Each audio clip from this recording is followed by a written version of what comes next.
తెలంగాణ కొత్త చిహ్నంపై అభిప్రాయ సేకరణ చేయాలని నిర్ణయించింది రేవంత్ సర్కార్. కొత్త చిహ్నానికి 200కు పైగా ప్రపోజల్స్ వచ్చాయి. వాటన్నింటిపై సమాలోచన చేసిన తర్వాత ప్రభుత్వం నిర్ణయం తీసుకోనుంది.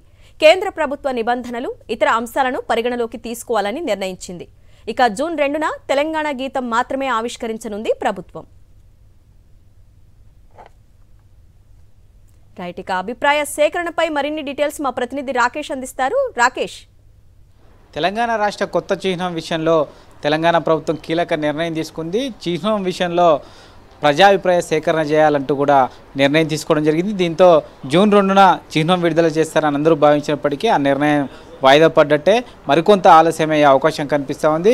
మొత్తం చిహ్నానికి సంబంధించి 200 పైగా ప్రపోజల్స్ దాదాపుగా ఒకటి రెండింటిని రెక్టిఫై చేసినప్పటికీ వాటి విషయంలో ఇంకొంత స్పష్టత రావాలని ప్రభుత్వం భావిస్తూ ఉంది.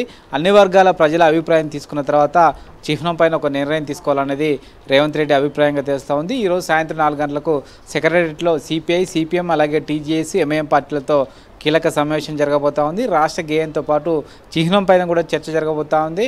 ఆ తర్వాత ప్రజలకు సంబంధించి ముఖ్యంగా రాజకీయ పార్టీలతో పాటు ప్రజా సంఘాలతో పాటు తెలంగాణ ఉద్యమంలో కీలకంగా పాత్ర వహించిన వారి యొక్క అభిప్రాయాన్ని తీసుకున్న తర్వాతనే లోగోను విడుదల చేయాలనే అభిప్రాయానికి ప్రభుత్వం వచ్చినట్టుగా తెలుస్తోంది.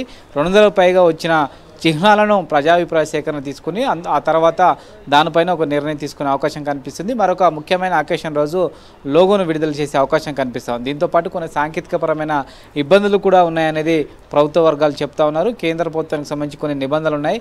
వాటిని కూడా చూసుకున్న తర్వాతనే లోగోను అఫీషియల్గా అనౌన్స్ చేయాలనేది ప్రభుత్వం యొక్క ఆలోచన తెలుస్తూ ఉంది. ఆలోపు ప్రజాభిప్రాయ సేకరణ చేసి లోగోను డిసైడ్ చేసే ఉద్దేశంతో రేవంత్ రెడ్డి ప్రభుత్వం ఉన్నట్టుగా తెలుస్తోంది. ప్రస్తుతానికైతే జూన్ 2న కేవలం తెలంగాణ గేమ్ మాత్రమే విడుదల చేసేందుకు తెలంగాణ ప్రభుత్వం సిద్ధమవుతుంది. Right Rakesh, thank you.